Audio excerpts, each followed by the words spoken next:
Hello, everybody. Welcome back to the podcast. This is Harmony, your podcast host, and I'm joined today with the wonderful Melissa Alves. Hey, Mel, how are you? Good, Harmony. How are you? I am good. I am very good.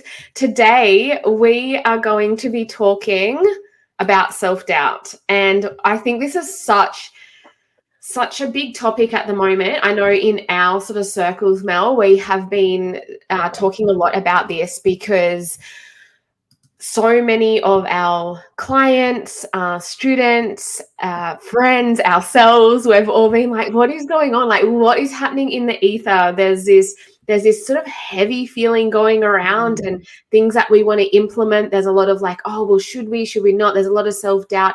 And I think self-doubt, it'll always creep up. Like it's just one of those things as humans that we do experience. But I'm feeling like it is a big problem among our community at the moment, and I don't know why, because we're all such amazing beings. We've got so much to offer, and we shouldn't be doubting ourselves so much. So that is what we're going to dive into today. But first of all, let's start on more of a positive note. Mel, what is your win for the week? My win for the week, I think, was really slowing down. I had some stuff come up last week, and a lot of that self-doubt and things came out of that. And it was just really slowing down, like just knowing that I couldn't push as I usually was, and just really slow down to be able to work through my awareness and heal some wounding. So yeah, that was a huge win for me, because usually, back in the day, I'd be like, no, I've got all this stuff on my to-do list that I'm just gonna, get it done. And I would have burnt myself out a lot more, and caught up Harmony and booked in a session with her to go see her in her clinic to fix me up. But I slowed down. That was a huge win. What about you, Harmony? Well, that is amazing, first of all, because I know for like little pitters, people who have a lot of pitter, a lot of fire, slowing down is one of the hardest things to do, right? It's so challenging. Sometimes it's easier, or we think it's easier, just to keep going and pushing forward, because we don't want that sort of the self-doubt and the guilt and all that to catch up on us. So congratulations on recognizing that, self-diagnosing, and slowing the hell down. I love that. So for me, I'm going to have to say the weekend just gone, we ran the higHERself trauma-informed Vedic breathwork certification on the Gold Coast, and we had such a beautiful group of women come. The last group was an amazing, beautiful group of women as well. I feel so blessed and just so lucky that the people that are attracted to these programs, they're just amazing. And then we have them in our Ayurveda Alchemist Academy community, because the breathwork's part of the academy, and just the friendships that start to blossom, and the encouragement. And if you are feeling any little bits of self-doubt, you've just got this beautiful tribe of women to really support and hold you up. So yeah, I'm just feeling so grateful, so grateful for that. It was just, it's hard to put in words, because it's more like of a feeling, and other than complete gratitude and for the women that did come along. But it's like this deep feeling of just winning winning at life with these women. It was such a magical weekend. Like you said, I think when you're saying that feeling, because what I got being there was just that connection. These are complete strangers, and we've all come together. And straight away, when you feel that you're with your people, and you're with genuine people that want to help in the health and wellness space, it was just a beautiful bonding connection time. And yeah, it was, for me, that word for that weekend was just magical. Like, our soul breathwork is just magical. Yeah.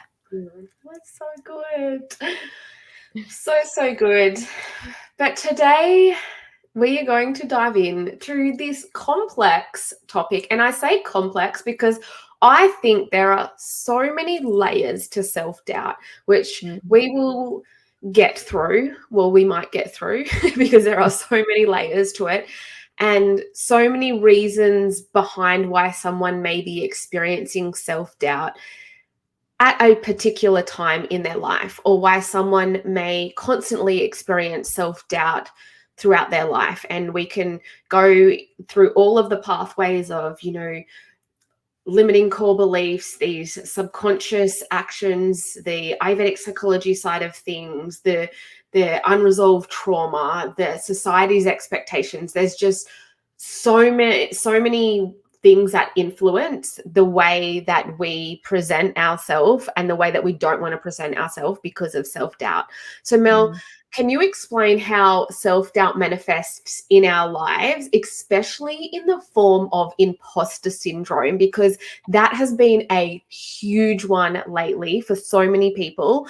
And also comparisonitis, constantly comparing yourself to other people. And what I have seen with this as well is it limits you and creates a lot of self-doubt when you have this comparisonitis. But there's also this other side of comparisonitis where you can become really, I guess, for a better word, like jealous, and that can create a side of you that isn't so pleasant as well towards other people. So there's, again, it's very complex. So let's talk about that, and then what are some practices that we can use to overcome those feelings?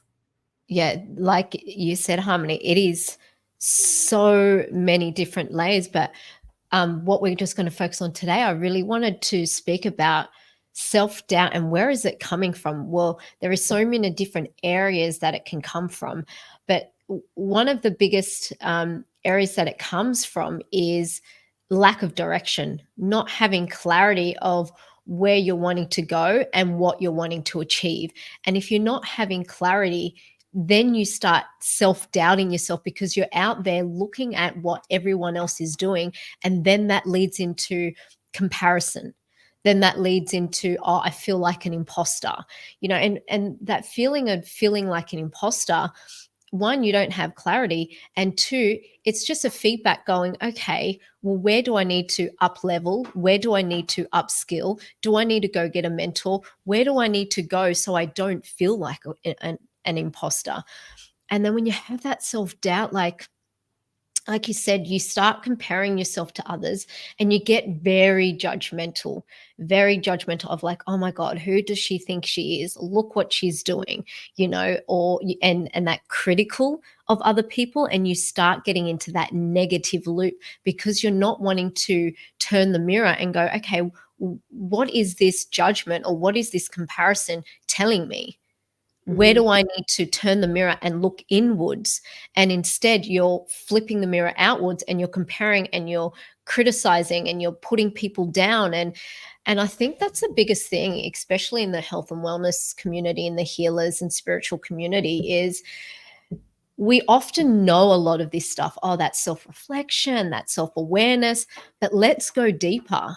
Let's really call ourselves out when we are judging people with love to try to bring awareness to them, when really what we need to do is turn the mirror and ask ourselves inside, why am I feeling triggered? Why am I feeling an imposter? Why am I comparing and criticizing this person? So, and when we can turn that mirror and have that clarity of, oh, maybe I don't have a clear direction, or maybe the path that I'm on, I've outgrown that, and that comes back into Dharma. Maybe this path or this purpose right now, I've outgrown that and I'm in a different phase of life and I haven't really brought awareness to that. So and do you, sorry. can I just ask, do you Yeah. think that part of that self-doubt is coming from a place of like as we said, comparing ourselves to others, but that place of self-doubt is a way of also deflecting the feeling of self-doubt, and so then we target it onto somebody else and we start comparing and we're like, well, why can they do this, or why are they not afraid to shine their light? And so we don't have to sit with the feeling of like, why am I doubting myself? We then start to judge and look at someone else's journey. And that's where the comparisonitis comes in.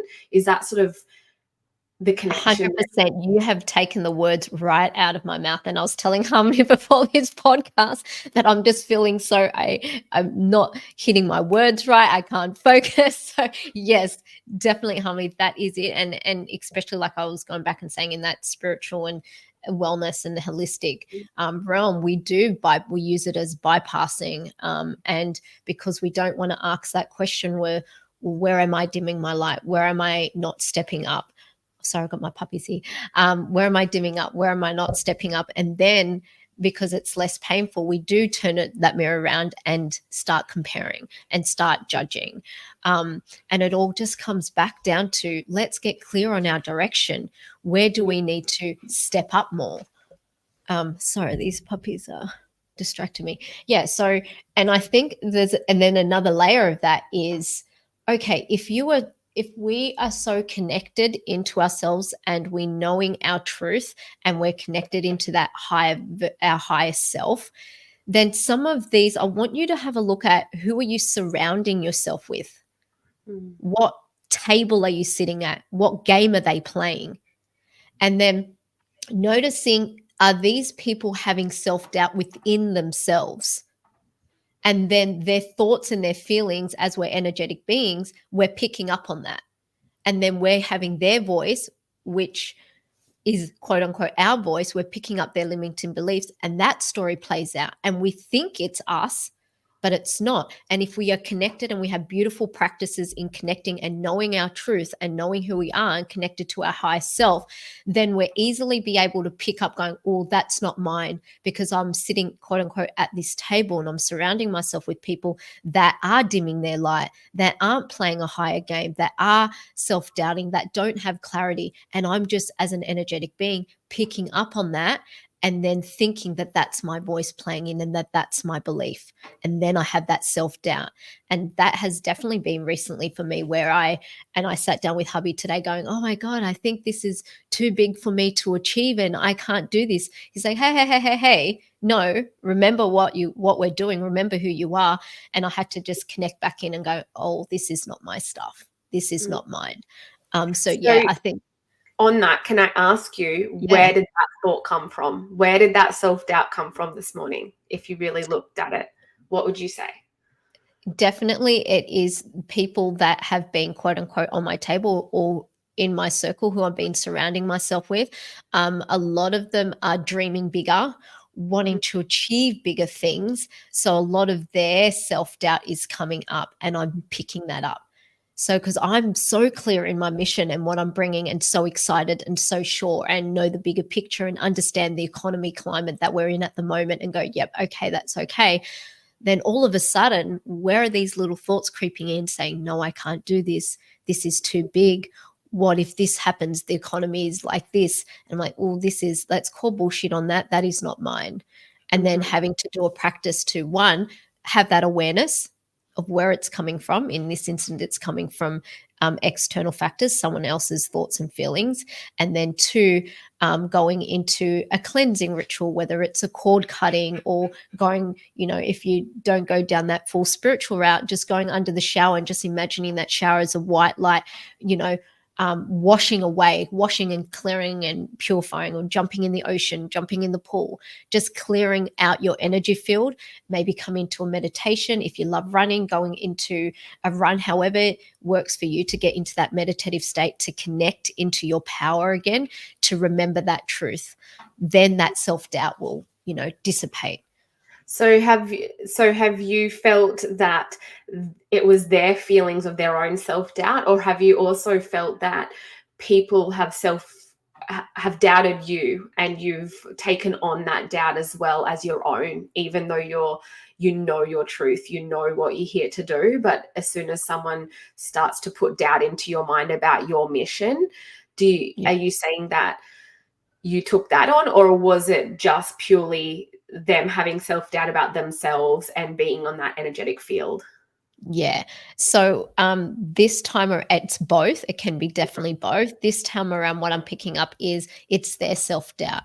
So the stories that are playing up in their mind that has been triggered by, you shining brighter and stepping into your power. It triggers their self-doubt and their self-belief in themselves is what I'm picking up. So the stories that are going on through their mind is the stories now that I've picked up and adopted into my mind, Mm. which has a whole lot of, effects on. Well, I think it's also that fear like you're like, well, if they're fearful, like I should be Yeah, fearful. But something is, it's just that sort of human nature, like yeah, you said, like about, we talked about the economy and it's not going so strongly. So when we yeah, start going on that tangent, it's like, okay, well, I do need to be fearful, because if they're doubting themselves, it would be weird if I'm not doubting myself. And then we also do that comparisonitis type of thing. We're like, hang a minute, like, is my ego in check here? Or yeah. yeah, it's such a crazy It's crazy little cycle of cycle, self-doubt, and isn't that's it? why it's so important to um tune in. I like to call it, it's like, what radio station are you tuning in today? Who are you surrounding yourself with? What are you listening to? What are you watching? And the big part is the people that you're surrounding yourself with. Who are you allowing at your table, at your dinner table? What music are you playing at? We Mm, have to be so conscious and so strict in allowing what comes into your space. What are mm, we tuning into? And because we're energetic beings, we're matching to the frequency that's around us, and I want to influence the energy around me. I want to be, and I know you guys want to be that influence when you walk in that room, you changing the frequency in that room. And if that frequency is so strong and people are not wanting to attune to your frequency, then you got to know to walk out that fucking door. You know what I mean? And that's okay. But yes, it's just on a lot of levels. So I'm just mm, recapping that is, if you're feeling self-doubt, check, is it coming from me? Is it coming from externals? Externals can be limiting beliefs, growing up, people you're surrounding yourself with. Do you have clear direction? Are you outgrowing your path? Do you need clear direction? And also catching yourself if you're comparing. If you're having judgment, if you're feeling imposter, and put into place what you can do. If it's imposter, where do I need to upskill? Do I need to get a coach? Who am I surrounding myself with?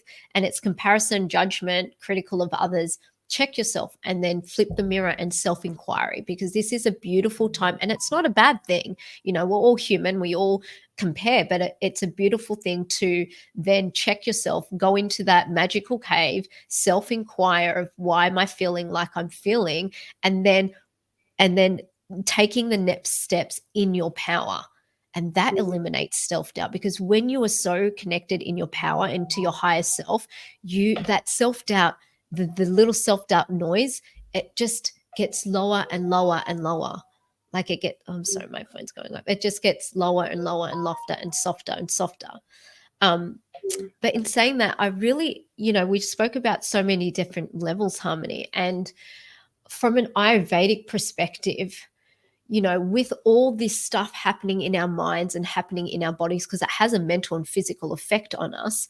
mm. What are some, from an Ayurvedic perspective, what is happening in the mind and in the body? And do you have any practices or principles that we can use to help get ourselves out of this loop?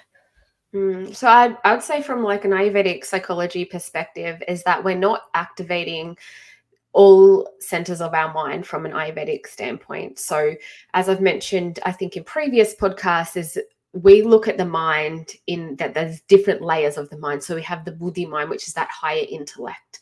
We have the ahamkara, which is the ego.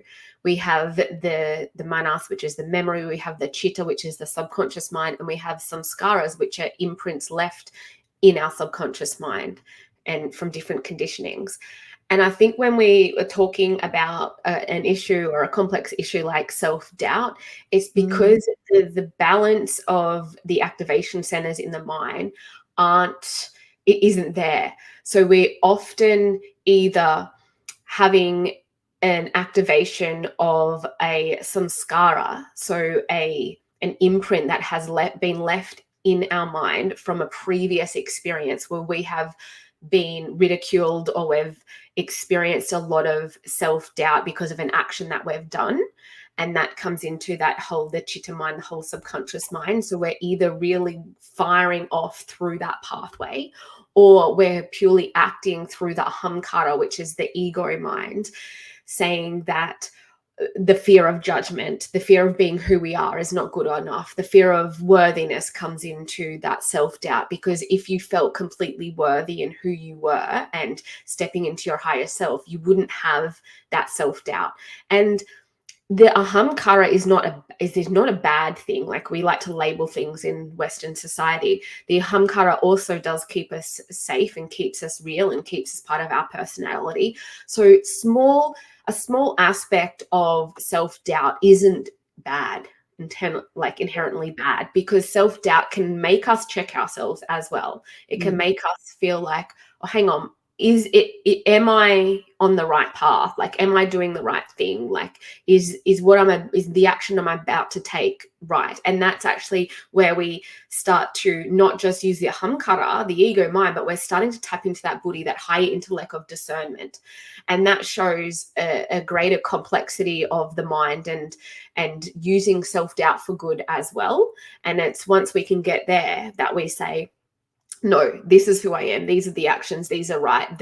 The self-doubt I'm feeling is coming from a fear of being judged, or a fear of not being seen in the way I'm meant to be seen. Then we're using that higher intellect to move through that self-doubt. But if we got to that part and that self-doubt was, well, you are doubting yourself because this is not in right action. This is not dharmic action. So the reason you're self-doubting yourself is because it's not for the good of you and all. And then you can, again, pivot away from that and not take on that action. Sometimes that self-doubt is a reality check as well.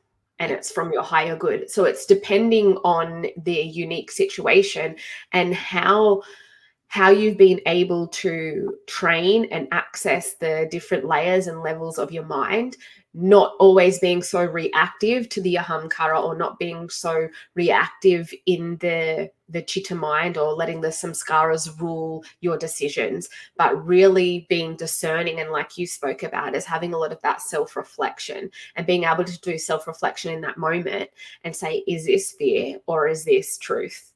And really, where is that self-doubt coming from, the truth or the fear part of me, and moving into that. So I feel like, from an Ayurvedic perspective, like an Ayurvedic psychology perspective, it's really understanding how your mind works and how you can discern right from wrong, and fear from ego, fear from truth. And that comes down to knowing yourself at that deeper level, and the way that you respond and react to different things. And that comes through self-inquiry, and it comes from, practices like we've spoke about many times, but the breath work, the meditation, those times where you can really sit with yourself and be with yourself. And I would also like to move out of like the typical things of saying that, but having deep conversations, reflective conversations with friends that you can trust. Because I know, Mel, we've had quite some really beautiful, deep, meaningful conversations lately, and it's really a self-reflective practice on ourselves. And we're like, yeah, I feel like this when this happens, or I've noticed like I react in this way, and we can really sort of support each other through that process. And through that, we're learning about ourselves, and also being able to shine the light on each other as well. So I think if you've got a safe, like you said, supportive community, like who are you at the table with? Who are you sitting with? Because that will really help or hinder your growth, as well as your own self-practice. Yeah, definitely. And I really enjoy the Ayurveda perspective on all of them and breaking it down. And, I learned that through the Ayurveda Alchemist. And when I went through that module, it just went, oh my God, I understand it so much more. Because in the Western world, we think we just got the mind. The mind is the ego, where, there, like you said at the start, there is so many different layers. And in the Ayurveda psychology, the mind, there is so many different layers, and understanding what are the different minds and how are they playing out, because they're just like having children. You've got like, are they 4 or 5 different children, and how do they all work? They've got their own little personalities. And it all comes back down to understanding yourself, like you said, understanding yourself, going in with these beautiful self inquiries. And I love that, we're so blessed to have each other, that we can shine the light on each other and go, hey, this is happening. And having those people like Harmony and we don't have that fluffy conversation. It's that true heart conversation where it's like, okay, babe, you've been a little bit like that, and helping each other understand, because we've all got blinders for ourselves. We can see it in other people, but we've got blinders for ourselves. So yeah, coming back to who are you sitting at the table with? And if you don't have that in your life, some people aren't blessed where they have that supportive people in their life, the frequency that they want to play out and be at. And it's going out and finding that and seeking that. There is so many things out there that your people are out there, and they have communities out there, and it's just having that courage to go out there and seek it, because there are people there that will love you and support you, and you will find your people. So don't be afraid to, because I know when I was younger, I grew up, I didn't have people. And even now, I was talking to a childhood friend, hadn't spoke to him for a few years, and he is just, don't talk my language, but I can still love him. But that's the kind of place that I come from. I had to move and find a harmony and find my people that, and change my frequency and change my radio station. So just want to let you guys know, if you don't have that, it's out there. Go seeking for it.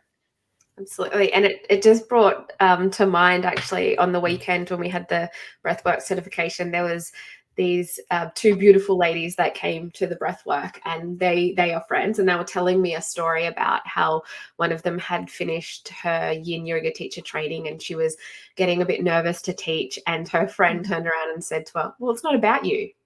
It's about the people that you're going to teach. Like, it's not about you. Get over yourself. And I just love that, because she was like full. And then the girl that was telling the story, the one that was afraid to go teach, she goes, it was a total reality check. Like, sometimes you need those friends just to remind you that not everything is about you. Like, the self-doubt, it's not about you. It's like, you're there to serve, you're there to do your thing. That's why you did the training in the first place. So stop making it about you and go and serve. I really love that. So sometimes we just need those people in our lives that can give us a reality check and put us back into the straight line that we're meant to be on. Not even all this deep and meaningful, but just a pure, it ain't about you, get over yourself. Yeah. I love that too. Yeah. Yes.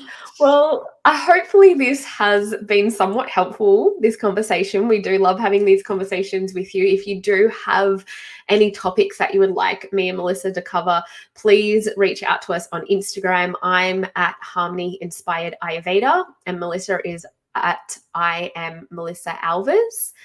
We do have a few different events coming up. So if you are on the Gold Coast, I believe this episode will come out like literally the day before. So if you're listening to this, or 2 days before, so if you're listening to this, we have an event, a charity event on the 29th of May, which is a Wednesday. It starts at 10 a.m. It's at the Versace Hotel, and it is supporting Destiny Rescue, which is a beautiful charity that supports children that have been sex trafficked.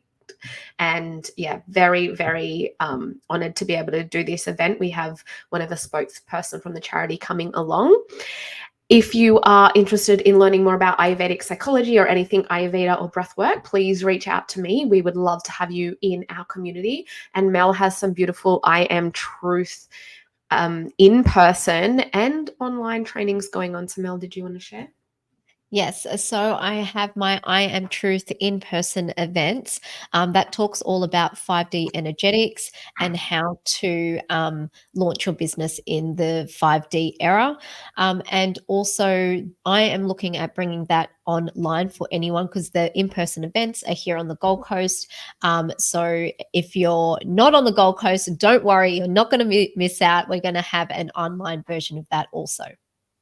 But it's so nice to go to in-person events and really connect, because the energy is just different, and the connections. Like, I went to your last one and it was so, so good. And I've already made so many beautiful connections and friends within that space. And even at the breathwork, one of the ladies that I connected with, she came and did a yoga nidra for our community, you know, Yes. when they only had connected with her really at your event. So though I think in-person events, they hold such a special space. So if you can, you know, fly and make a beautiful weekend of it on the Gold Coast, then it's so worth it. But if you can't, like, we're so lucky to have online capabilities and accessibility to us as well. Yeah, like the online, the in-person is literally an energetic container where you're coming in and you're receiving, which that doesn't cut through, online. So I'm so glad you had a good time. Yes.